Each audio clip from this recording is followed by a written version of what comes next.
Hi అండి. Welcome to my channel. ఎలా ఉన్నారు అందరూ? నేనైతే బాగున్నాను. మీరు ఎలా ఉన్నారన్నది కామెంట్ చేయండి. కొత్తగా చూస్తున్న వాళ్ళు ఎవరైనా ఉంటే సబ్స్క్రైబ్ చేసుకోండి అబ్బా. అలాగే అందరూ కూడా ఒక లైక్ అయితే ఇవ్వండి. లైక్ ఇస్తేనే కదా వీడియోస్ ముందుకైతే వెళ్తాయి మనవి. లైక్ ఇవ్వకపోతే వీడియోస్ అయితే ఎక్కడున్నావో అక్కడే ఉంటాయన్నమాట. లైకే చాలా ఇంపార్టెంటు. ఇక్కడొచ్చేసి ఉదయాన్నే టీ పెట్టేస్తున్నా. ఎవ్వరి ఇంట్లో అయినా ఉండేది ఉదయాన్నే కాఫీ, టీ కదా! అది లేకపోతే రోజే గడవదు ఎవరికైనా అంతే. మా బావకి అలా ఏం లేదబ్బా. ఉదయాన్నే టీ, కాఫీ అయితే అలవాటు లేదనమాట. పాలు కూడా బంగపోయి ఇస్తా తాగు తాగు అని చెప్పేసి. అక్కడ పాలు కాంచి పక్కన పెడితే ఒక హాఫ్ అన్ అవర్‌కో, 1 అవర్‌కో చల్లగా అయిన తర్వాత తాగుతాడనమాట. అందుకే కోపం వస్తది. అసలు ఏ బుద్ధే కాదు ఆయనకి. ఎందుకనంటే ఇవి మామూలుగా ప్యాకెట్ పాలు కాకుండా నార్మల్ పాలు కాబట్టి తాగితే కొంచెం మంచిదన్నట్టుగా నేనైతే ఇస్తాను. ఇంట్లో పనంతా అయిపోయిందబ్బా. కంప్లీట్ అయితే అయింది. హాల్‌లో మాత్రం ఇంకా అవంతా శుభ్రం చేయలేదు. ఊరికెళ్ళేసి వస్తే తతంగాలు చాలా ఉంటాయి కదా! ఇల్లంతా క్లీన్ చేసుకోవడం. అదే కాక నేను చాలా రోజులు వెళ్ళాను కాబట్టి 10 డేస్, 1 వీక్ వెళ్తే అంత పని ఉండదు. కొంచెం తక్కువ ఉంటది. ఇంకా నెలలు పోతే మామూలుగా ఉండదు కదా! ఎవరికైనా అంతే. మా బావ ఇళ్ళైతే బానే పెట్టుకున్నాడు. పర్వాలేదు గానీ వర్షం పడి వర్షం నీళ్ళు ఇంట్లోకి వస్తున్నాయంట. అందువల్ల ఇల్లు చాలా డస్ట్ అయిపోయింది. డ్యామేజ్ అయితే అయ్యింది. చాలా సార్లు చెప్పి చూసాం. ఈసారి మళ్ళీ ఇల్లు మారాలేమో అన్నట్టుగా అనిపిస్తాంది మాకు గూడా. ప్రతిసారి మాకేదో ప్రాబ్లమ్ వస్తూనే ఉంటదిలెండి. మామూలే ఇంకా తగ్గేదే లేదన్నట్టు. మేము సమస్యల చుట్టూ తిరుగుతున్నాము. అవి మా చుట్టూ తిరుగుతున్నాయో మాకే అర్థం కావు. పిచ్చుకలైతే అరుస్తూనే ఉన్నాయి. పిచ్చుకలు కూడా ఇంట్లో గూడు పెట్టుకున్నాయి కదా! ఒక్కటే సౌండ్. అవి కూడా గలీజ్ చేస్తామని చెత్త తీసుకొనొచ్చి గూట్లో పెట్టడము అలా చేస్తున్నాయన్నమాట. మా బావ వాటికి గింజలు వేసి, వాటర్ వేసి పెంచుకుంటా ఉన్నాడు.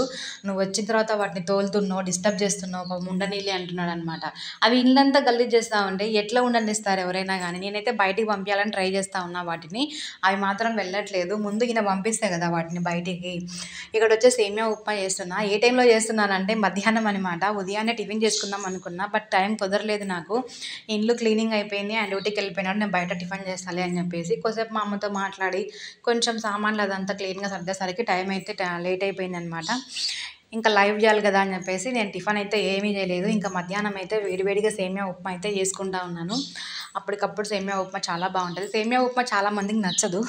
మా తమ్ముడికి నచ్చదు, మా బావకి నచ్చదు. మా ఇంట్లో అయితే నేను ఒక్కదాన్నే తింటా. మా అమ్మకు కూడా పెద్దగా ఇష్టం ఉండదు. చాలా వరకు కూడా మా బావకి నచ్చేటివి, నాకు నచ్చేటివి కొంచెం డిఫరెన్సే ఉంటాయి. ఎక్కువ ఉండవనమాట. ఇంట్లో అన్నీ తింటే పర్వాలేదు గానీ, ఇది నేను తినను, అది నేను తినను అంటే కొంచెం కష్టం కదా! ఇక్కడ వచ్చేసి మునక్కాయ ఇగురు అంటారు, మునక్కాయ పులుసు అంటారు. మేమైతే మునక్కాయ కూర అంటామనమాట.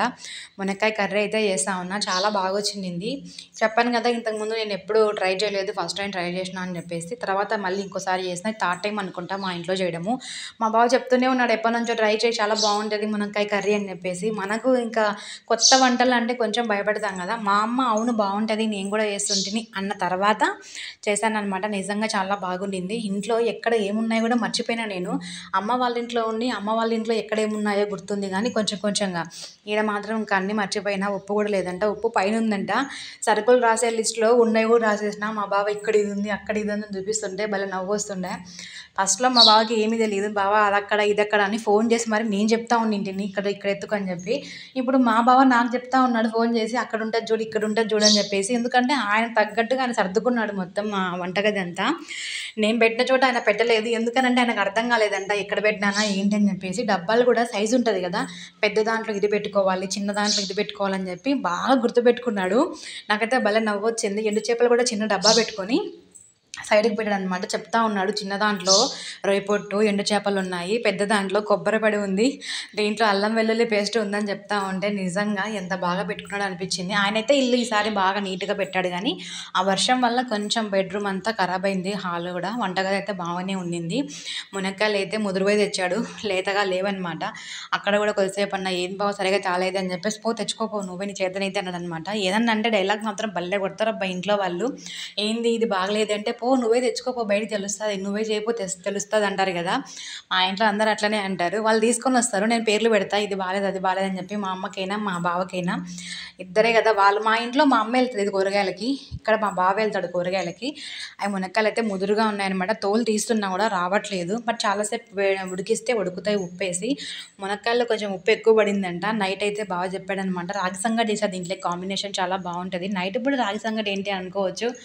మా బావ ఆ టైంలోనే ఉంటాడు కదా, ఉదయం అంతా వర్క్లో ఉంటాడు కాబట్టి ఆయనకు చాలా ఇష్టం అని చెప్పేసి నైట్ టైం అయితే కొంచెంగా చేసుకుంటాము. అది మిగిలితే మార్నింగ్ కూడా మా బావ కొంచెం పెరుగు అలా వేసుకొని తింటాడు. మనం తినంలేండి, మనకు అలాంటి మంచి మంచి అలవాట్లు లేవు. ఎప్పుడో ఇంకా నాకు చేసుకోవడానికి బద్ధకం అనిపిస్తే ఉంటే తింటాను, కానీ మా నాన్న మా బావ మాత్రము ఇట్లా పెరిగేసుకొని తినడం చాలా ఇష్టంగా తింటారు వాళ్ళు. ఇది అల్లం వెల్లుల్లి పేస్ట్ ఇదే తెచ్చిపెట్టుకున్నాడు. ఇంట్లో ప్రిపేర్ చేసుకో బావా అప్పటికప్పుడు అని అంటే, ఆయనకి ఇంకా లేట్ అవుతుంది కదా, నైట్ డ్యూటీ నుంచి వచ్చి వంట చేసుకోవాలండి అని చెప్పేసి ఫ్రెష్గా చేయించుకున్నాను అనమాట. మార్కెట్లో ఎవరి దగ్గరనో చేయించుకున్న తెచ్చుకున్నాడు. నిజంగా చాలా బాగుండింది. అలా కూడా ప్రిపేర్ చేసుకుంటారు కదా అల్లం వెల్లుల్లి పేస్ట్.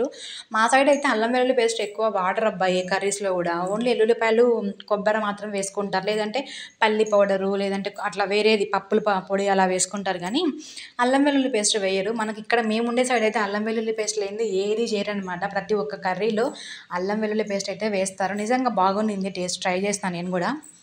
ఫస్ట్ టైం వేసిన అల్లం వెల్లుల్లి పేస్ట్ మా అమ్మకు కూడా చెప్పిన, చాలా బాగుండింది మా అని. సరే మా అమ్మ నేను ట్రై చేస్తాను అనింది. సేమియా ఉప్మాకైతే ప్రిపేర్ చేస్తున్నాను అబ్బా. ఆనియన్స్, పచ్చిమిర్చి, టమాటా కొంచెం కొంచెంగా వేయించి చేస్తున్నా. అది కొబ్బరి పౌడరు. కొబ్బరి యాక్చువల్గా అయితే నేను మిక్సీకి వేస్తాను, కానీ పౌడర్ తెచ్చి పెట్టాడు మా బావ. ఆ పౌడర్ అంతా బాగలేదండి నిజంగా. మనం కొబ్బరి మిక్సీకి వేస్తే బాగా ఆయిల్ లాగా వస్తుంది కదా, మెత్తగా బాగుంటుంది. ఇది పౌడర్ లాగా ఉంది కాబట్టి మొత్తం ఆయిల్ అంతా పీల్చుంటుంది కదా, అది మిక్స్ అవ్వట్లేదు, దాంట్లోనే అలాగే ఉండిపోతుంది. కర్రీస్లలో తెల్లగా కనిపిస్తూ ఉంది. దానికి మా బావ చెప్తానంటున్నాడు, ఫ్రెండ్స్ వినండి ఒకసారి. బాగుండదు, ఆయిల్ తీస్తారు బయటికి. మనం కొబ్బరి మిక్సీ పట్టుకుంటే దాంట్లో ఆయిల్ ఉంటుంది కాబట్టి బాగుంటుంది టేస్టీగా. దీంట్లో వితౌట్ ఆయిల్. మా అమ్మ కూడా చెప్పింది అదే మాట.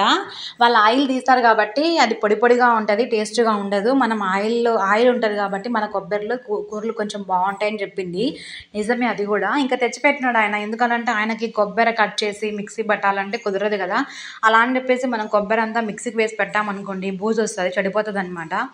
ఆయనకు అనుగుణంగా ఆయన తెచ్చుకున్నాడు. మిగతా కర్రీస్లో కొంచెం బాగానే ఉంటుంది. ఇంకా మా అమ్మ దీనికి సలహా ఏమిచ్చిందంటే, ఆ కొబ్బరి పౌడర్ని వెల్లుల్లిపాయలు వేసి పట్టుకుంటావు కదా, ఉప్పు కారం వేసి వెల్లుల్లిపాయలు వేసి మిక్సీ పట్టుకో, ఆ పొడిని కూడా మెత్తగా అయిపోతుందని సలహా ఇచ్చింది. ట్రై చేస్తాను అది ఎట్లా వస్తుందా ఏమి అని చెప్పేసి. నేను ఎప్పుడు వాడలేదండి కొబ్బరి పౌడర్, అయితే ఫస్ట్ టైం వాడుతున్నా. ఇంకా మునక్కాయ కర్రీ మీకు అందరూ తెలిసిందే కదా, ఆనియన్స్, టమాటా, ఉప్పు, కారం, పసుపు అన్నీ వేయించి మునక్కాయ ముక్కలు ముందే ఆయిల్లో వేస్తాను నేను. ఆయిల్లో వేసిన తర్వాత కొంచెం ఉప్పు వేస్తాను ముక్కలలో. అవి ఉడికిన తర్వాత కొబ్బరి, కొంచెము ధనియా పౌడరు, కారం అదంతా వేసేసి వాటర్ వేసేస్తాను అనమాట. నిజంగా చాలా బాగా వచ్చింది కర్రీ, చాలా బాగుంది. అల్లం వెల్లుల్లి పేస్ట్ దీంట్లో కొత్తగా వేసింది నేను. ఇంకా మిగతా అంతా కూడా సేమ్ ప్రాసెసే అనమాట. సేమియా ఉప్మా అయితే మధ్యాహ్నం చేసుకొని తిన్నానండి. మునక్కాయ కర్రీ అయితే నైట్కి చేసి పెట్టేశాను. కర్రీ అయితే చాలా బాగా వచ్చింది. రాగి సంగటి విత్ మునక్కాయ కర్రీ. రాగి సంగటిలోకి ఏ కర్రీ చేసినా సూపర్ ఉంటుంది. ఖచ్చితంగా ట్రై చేయండి, ఎవరైనా ట్రై చేయని వాళ్ళు. రాగి సంగటి చాలా మందికి తెలియదు అంటూనే ఉన్నారు. రాయలసీమలో రాగి సంగటి అంటే చాలా ఫేమస్ కదా. ఒక్కొక్క ఏరియాలలో ఒక్కొక్క ఫుడ్ ఫేమస్ ఉంటుంది. అట్లా మన ఏరియాలో రాగి సంగటి ఫేమస్. ఇంకా నాటుకోడి కూర అంటే చెప్పక్కర్లేదు అనుకోండి. నాన్ వెజ్ ఏ ఐటమైనా బాగుంటుంది రాగి సంగటిలోకి. ఇంతవరకు ఓపిక్గా వీడియో కనుక విన్నట్లయితే థ్యాంక్ యూ సో మచ్ అండి. లైక్ చేయని వాళ్ళు ఉంటే లైక్ చేయండి. కొత్తగా చూస్తుంటే ఖచ్చితంగా సబ్స్క్రైబ్ చేసుకోవడం మాత్రం మర్చిపోవద్దు. కామెంట్ చేయండి.